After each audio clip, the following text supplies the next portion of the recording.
still waiting for the sunlight. You too. When I feel Mother's Day weekend.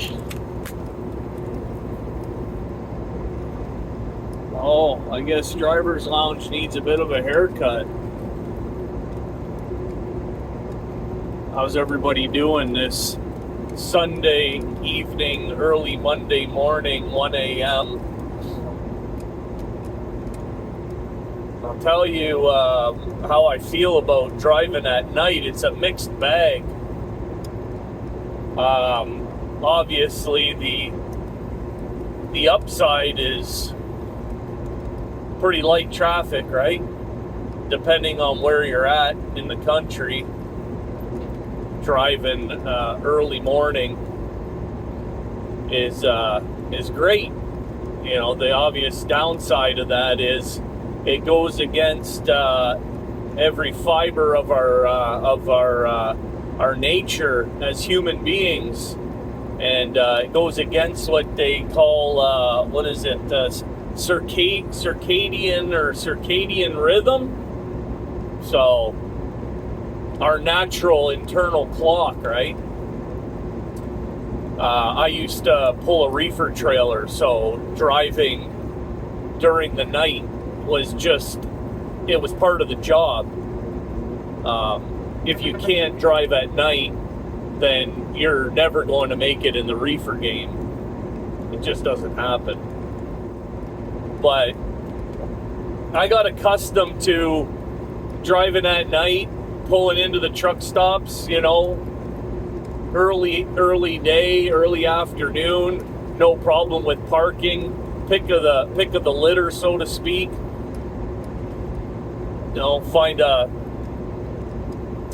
hole way back in the corner somewhere, and you know, life is good. So being on this, you know, being on Flatbed now for a little while, it's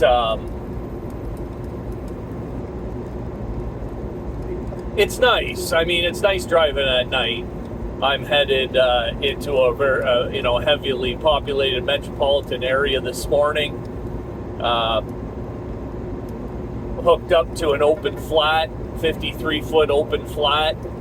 No tarp, but oftentimes when you hook to an open flat without it needing to be tarped, you know, considering I have a dedicated roll kit,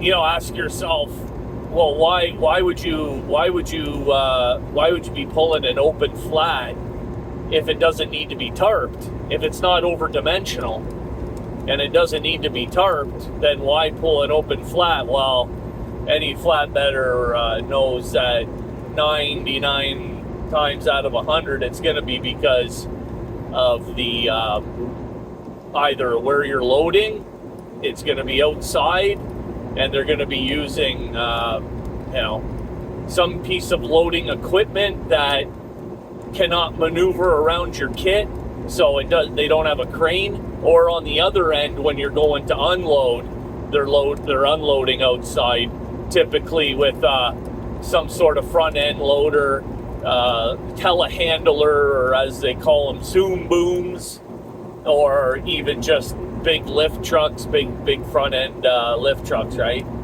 So I've been to this place before. It's one of our direct customers. It's typically they're like in the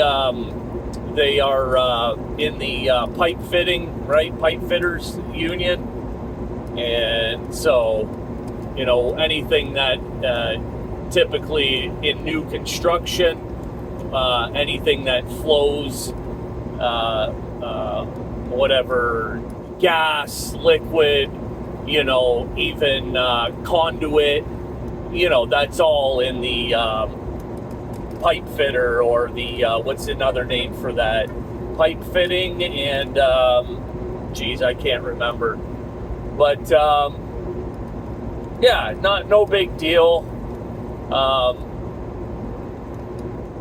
It is what it is.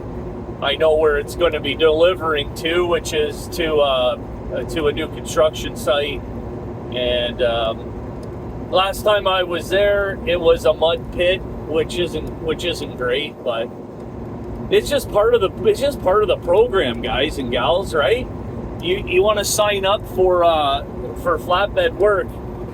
Be prepared to you step out with your work boots, and it's like, no, I can't do that. Grab those rubber boots, right? And you're sloshing around, and you're making the best of it. So, but yeah, Mother's Day weekend, that was a nice weekend. I'm one of the four. I hope you guys all had a lovely Mother's Day. I know a lot of us don't have our mothers around anymore. For those of you that were thinking about your mothers, that's good. I'm one of the fortunate ones. My mom's still alive. She's still with us, and I had her over for dinner. Cooked a pretty nice dinner for us, and we did that on Saturday because, here I am, right? Sunday, 1 a.m. So I was trying to catch a few Z's yesterday afternoon, so Sunday afternoon. But I think like with what's going on, and the last video I made, I got a lot of heat about some of the things that I said in regards to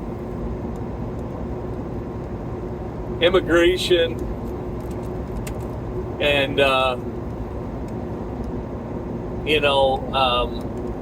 maybe some of the reflective vest stuff.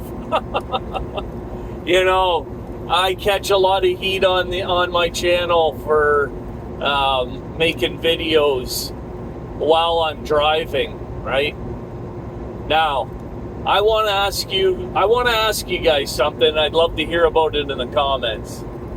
I want to know what the difference is between talking on the phone, right? Talking on the phone, going down the road, or receiving a message on your Qualcomm, your tablet, and look, you can tell me all day long, and I'll just finish with, what's the difference between that and speaking into thin air with a camera rolling? I'm puzzled on that one, right? I don't understand. I don't get it. As far as safety's concerned, is it distracted? No, it's not. I'm not distracted while I'm talking to my camera. Right? I'm not distracted. Do I look over at my camera every once in a while? Yeah, I look over at it. What? You're telling me for 10 hours, whatever hours a day driving, you're laser focused right down the road? Never take your eyes off the road, not for a split second? Like this? No, that's not reality, right? And I don't even like to talk about my safety record, or, the fact that I haven't, had an incident in 17 years. I don't like to talk about it, right? Because I'm superstitious. But if the proof is the proof, right?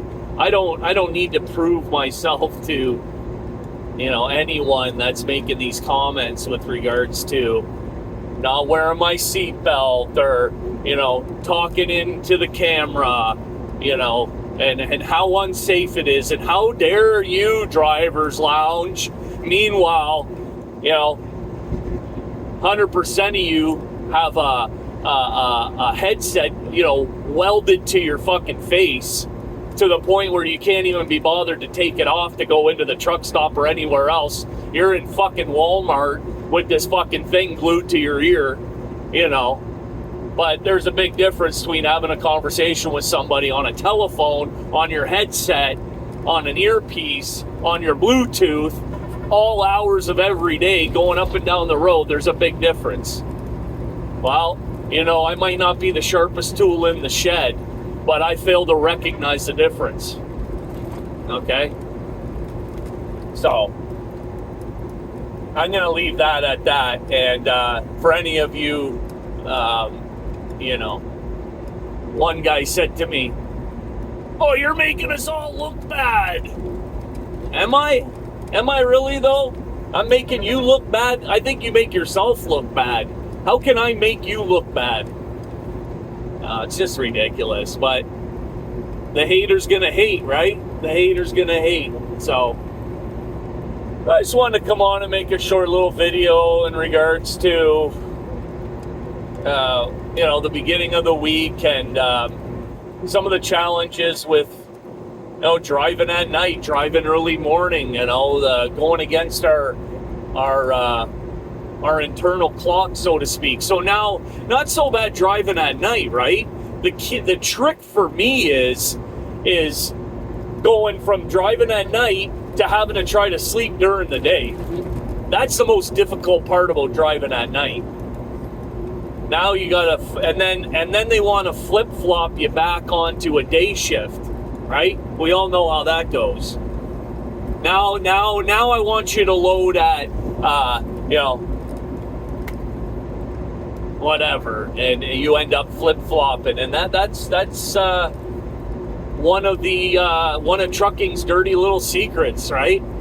This flip-flop, this shift work, you know, and some of us are flip-flopping multiple times a week, and it's very unhealthy, right? It goes against every fiber of our being. And I do enjoy now look at, here's another thing with driving at night. Driving at night, whether you're an ag exempt driver, right? These bull haulers, these milk haulers, you know, and then you got the reefer drivers, right?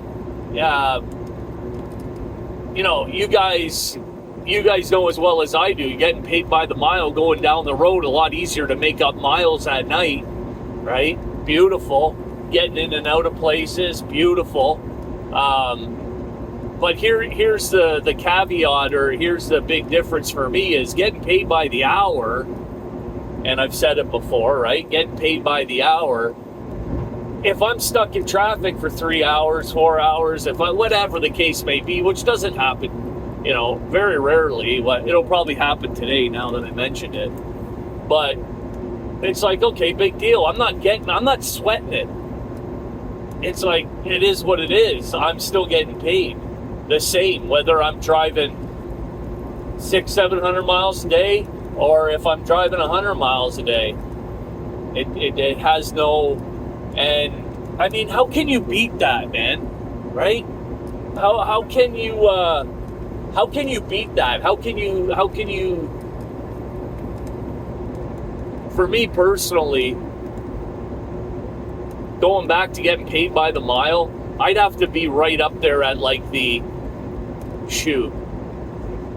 I'd have to be making close to $1 a mile. $1 a mile.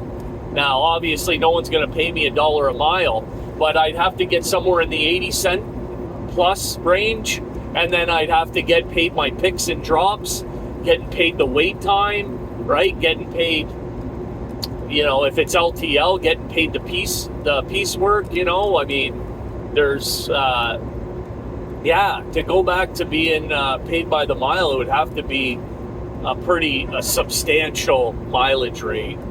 However it works out in the wash, right? Because like even now, you know, you pull into a truck stop to fuel. Shit, man, depending on where you're at, what time of the day and what part of the country you're in, I mean, you could be an hour trying to get fuel. Literally. You believe that? An hour to get fuel? And then some guys are like, oh, it's no big deal. Driver's lounge, no big deal. Oh, I just go off duty. I don't lose no time. Hey, that doesn't even, I can't even comprehend that. So you're telling me that if you're stuck in a fuel island line or whatever the case may be, stuck at a shipper's, whatever the case may be, well, I'm not losing any time on my 14 there driver's lounge. No big deal. I can still go down the road. Well, hold on a second. So you're basically working for free. That's what that says to me, right? Or how about waiting in the blue beacon line? How about waiting for a truck wash? Shoot. Oh, that's no problem, driver's lounge. I just go off duty. Like, yeah, it's like, okay, so you're working for free again. You're washing somebody else's truck, and they're not paying you to do it. Okay, if that's the way, if that's what you want to do, right? So, like, I know at this place here where I'm going, I'm going to be, I don't know, maybe 3-4 hours loading, right? It's just the way this place is. It's a lot of like one-off pieces of pipe and stuff. So it's like putting together a puzzle on your trailer. Well, I think we'll go, let me see what we're loading. Okay, let's try this one here, this one here. We're going to have to shim this one. We'll have to chalk that one. We're going to have to, whatever. And then you try, we're going to have to move this now. And it's all big, it's all heavy, it's all cumbersome, and it just takes time. So, but I couldn't imagine, going there today knowing, wow, shoot, I'm only going to be driving like 400 miles today, getting paid by the mile, and on the loading end, I'm there 4 hours, and on the receiving end, I'm there 3-4, maybe 2-3 hours, not because of how difficult it is to unload, but because it's new construction. Oftentimes you're waiting in a queue to get into the place, and it just takes time, right? I couldn't imagine saying to myself this morning, Monday, start my week off by saying, well, shit, it looks like I'm working for free for 6 hours today. What? Fuck that, man. And I'll tell you another thing about working by the hour, right? And you guys let me know how you feel about this, but I believe that if we moved into a paid by the hour structure, a paid by the hour, what's the word I want to use? Where it's like that straight across the board. It's the standard, right? An hourly standard rate for company drivers. If we went to that way, we could eliminate 9/10 of the safety issues going on out here, because 9/10 of the reason these safety issues are occurring, why guys are driving through inclement weather, why guys and girls are driving through, flying down the road, why people are taking chances is the bottom line. Unnecessary chances to get down the road is because of that simple fact that we're always under the gun fighting that clock, because getting paid by the mile, it forces you to do that, right? And so they're talking about how can we make our roads safer? How can the insurance companies, let's put cameras, let's do this, let's do that, let's put all this garbage on there, on our trucks, all these sensors and beepers and it's all garbage. The way I feel about it is I do 5 miles, below what everybody else is doing on the road all day, every day. Why? Because I can. Because I still get the job done, and I do it as safe as possible, contrary to what anybody might say in the comments about, you're not concentrating on the road, you're rah, rah, rah, blah, blah, blah. It's like, okay, man, whatever, just, you're entitled to your opinion, right? And I appreciate the comments. I'm not angry about the comments. I'm not frustrated about the comments. I'm not going to change your mind. You're entitled to your opinion, but it doesn't make it true. It doesn't make it fact, does it? It's not factual information. So, but I hope you guys have a good day. Be safe out there. Driver's Lounge over and out.